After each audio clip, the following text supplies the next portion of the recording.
नाम से ही कल्पना की जा सकती है कि फूलों की तरह नाजुक सुंदर सी कोई लड़की हो सकती है। नीलम ने उसे पहली बार देखा तो मन ही मन सोचती रह गई कि क्या सोचकर माँ बाप ने इसका नाम फूलमती रखा है। फल सब्जियों के बड़े बाजार में बैठती है फूलमती की माँ भूरी।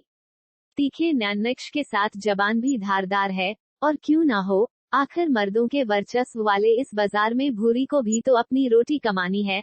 आंखों के भूरे रंग की वजह से शायद इस औरत का नाम भूरी रखा गया होगा, अक्सर नीलम सोचती। आजकल की लड़कियां और औरतें तो इस रंग के लिए आंखों पर लेंस लगाए फिरती हैं, पर भूरी की तेज तीखी आंखें बेमिसाल हैं। 10 ग्राहकों को एक समय पर सब्जी तौल कर देती है। मजाल है कि किसी का कोई हिसाब चूक जाए या सब्जी गलत चली जाए। पिछले तकरीबन 7-8 सालों से नीलम उसी से सब्जी खरीदती है। एक तो नीलम का स्कूल इस बाजार के बहुत ही पास है और दूसरा कहीं ना कहीं इस सब्जी वाली भूरी के व्यक्तित्व से प्रभावित थी वो।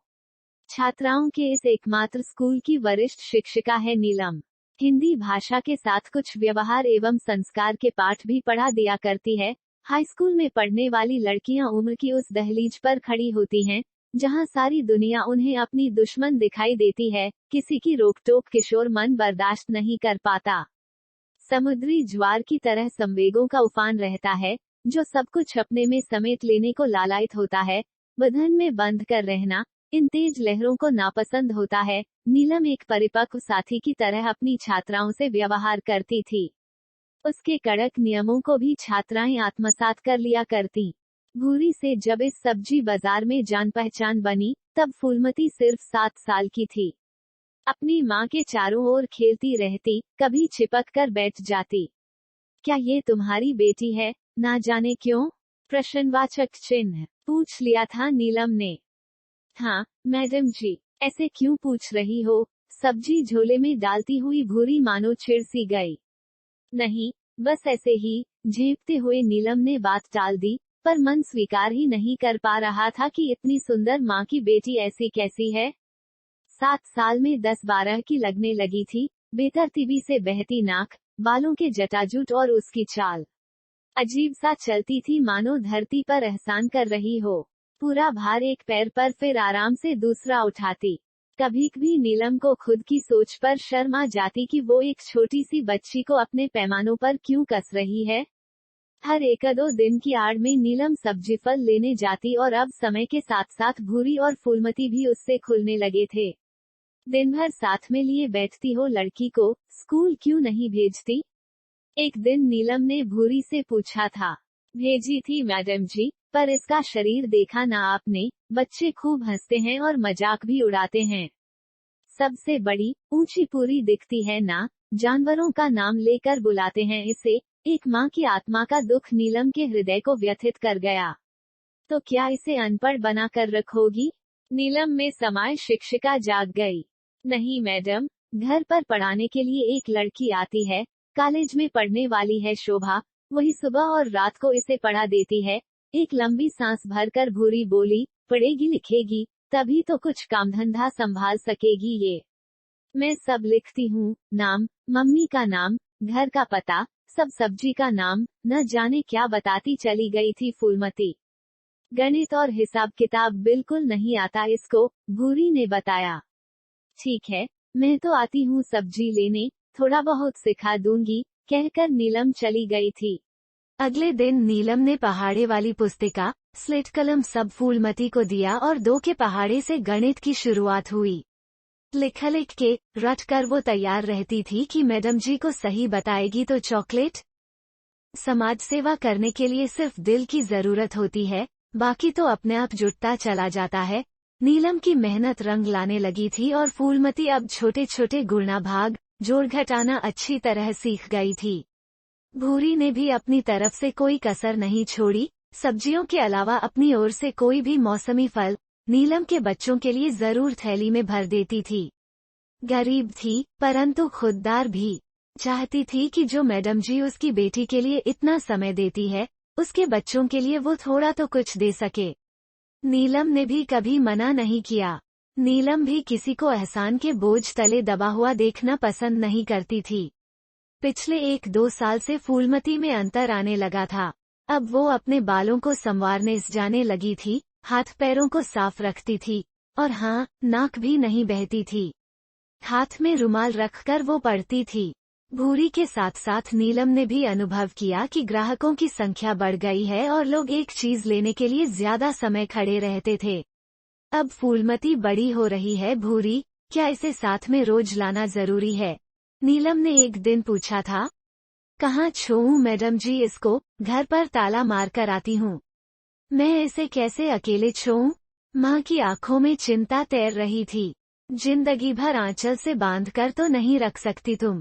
खदू सीखने दो, तुम भी तो अपनी जिंदगी की लड़ाई लड़ ही रही हो ना, नीलम ने समझाया। बोलते समय नीलम का दिल अपनी बेटी की ओर दौड़ गया, जो फर्स्ट ईयर इंजीनियरिंग के लिए हॉस्टल में रह रही थी। हाँ मैडम जी, इसकी उम्र से बड़े शरीर और नासमझी के कारण ही मैं परेशान हो जाती हूँ। मैंने भी आगे इसे काम सिखाने की सोची है, मेरी मदद करते हुए इस बाजार को समझने लगेगी। भूरी की आंखों में उत्साह का रंग था। शरीर से बड़ी फूलमती दिल से बिल्कुल बच्ची थी। किसी ग्राहक का थैला छुपा देती, किसी के पैसे देते समय हाथ नचा थी। भूरी लगातार उसे दुनियादारी और ऊंच नीच समझाया करती। उसे स्कर्ट ठीक पहनने, कुर्ती और शर्ट की बटनें ठीक से लगाना भी सिखाना पड़ रहा था। धीरे धीरे फूलमती का मन सब्जियों के इस लेनदेन में रमने लगा। एक फूल के खिलने के पहले भौरों का गुंजार सुनाई देता है, बस ग्राहकों की नजरों से वही एहसास भूरी को होने लगा था। 13-14 साल की, दोहरे कदकाठी की फूलमती का आकर्षण सबको भूरी के सब्जी के ठीहे पर खींच लाता। कभी कभी ग्राहकों के दोहरे अर्थ वाली बातों से तिलमिलाकर भूरी भिड़ जाती थी। कितना कठिन होता है पुरुषों के वर्चस्व वाली जगहों पर किसी स्त्री का निवाह होना और अपनी अगली पीढ़ी को भी तैयार करना। फूलमती कोई दूसरा काम कर लेगी भूरी। जरूरी तो नहीं कि सब्जी ही बेचे, नीलम ने सलाह देते हुए कहा। स्कूल से तो पढ़ी नहीं है ये मैडम जी, काम कौन देगा इसको? कुछ अपने बूते लिखना पढ़ना जान गई है बस।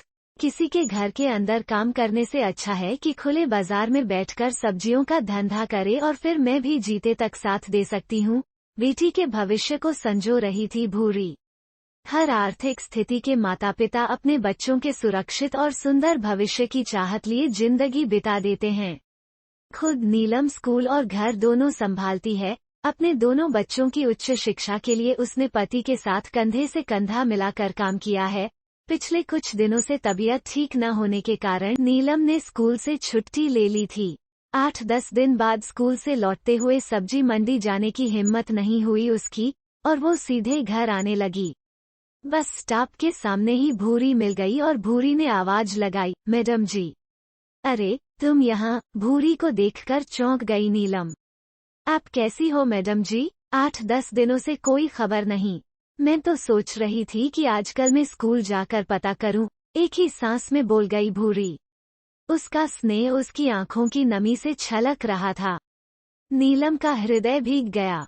शरद पूर्णिमा के चंद्रमा से झरते अमृत की तरह, संध्या समय तुलसी चौरे पर जलते दीप की तरह और सागर की खिलखिलाती लहरों की तरह पवित्र भाव था उसकी भूरी आंखों में।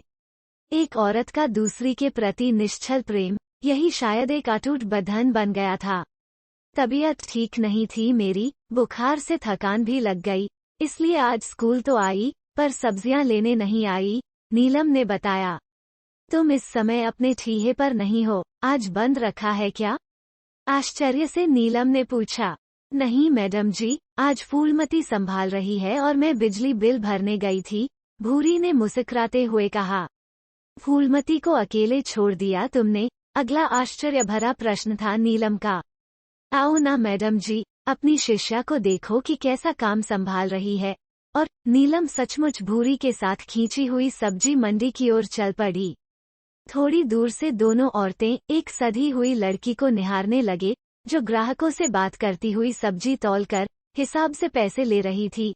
8-10 दिनों में ऐसा कैसे हो गया भूरी? आश्चर्य पर आश्चर्य हुआ जा रहा था नीलम को।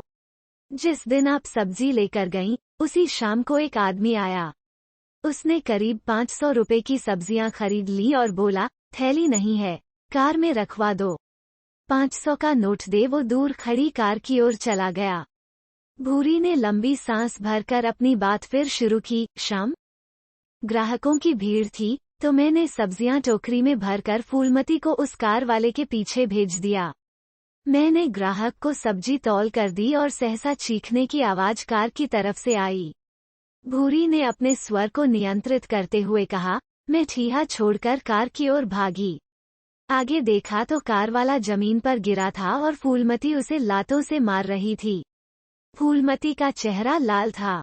वो जोर जोर से बोल रही थी, कार में सब्जी रख। बोलकर हाथ लगाया मेरे को, गंदी बात की मेरे से। मार ही दूंगी तेरे को। भूरी की बात सुनकर नीलम की आंखें फैल गईं और होंठ भी। बस मैडम जी, मेरी तपस्या सफल हो गई। फूलमती को अपना अच्छा बुरा समझ आ गया और उस दिन का उसका वो रूप पूरे बाजार में चर्चा का विषय था। कार वाले को मारपीट कर छोड़ दिया सबने।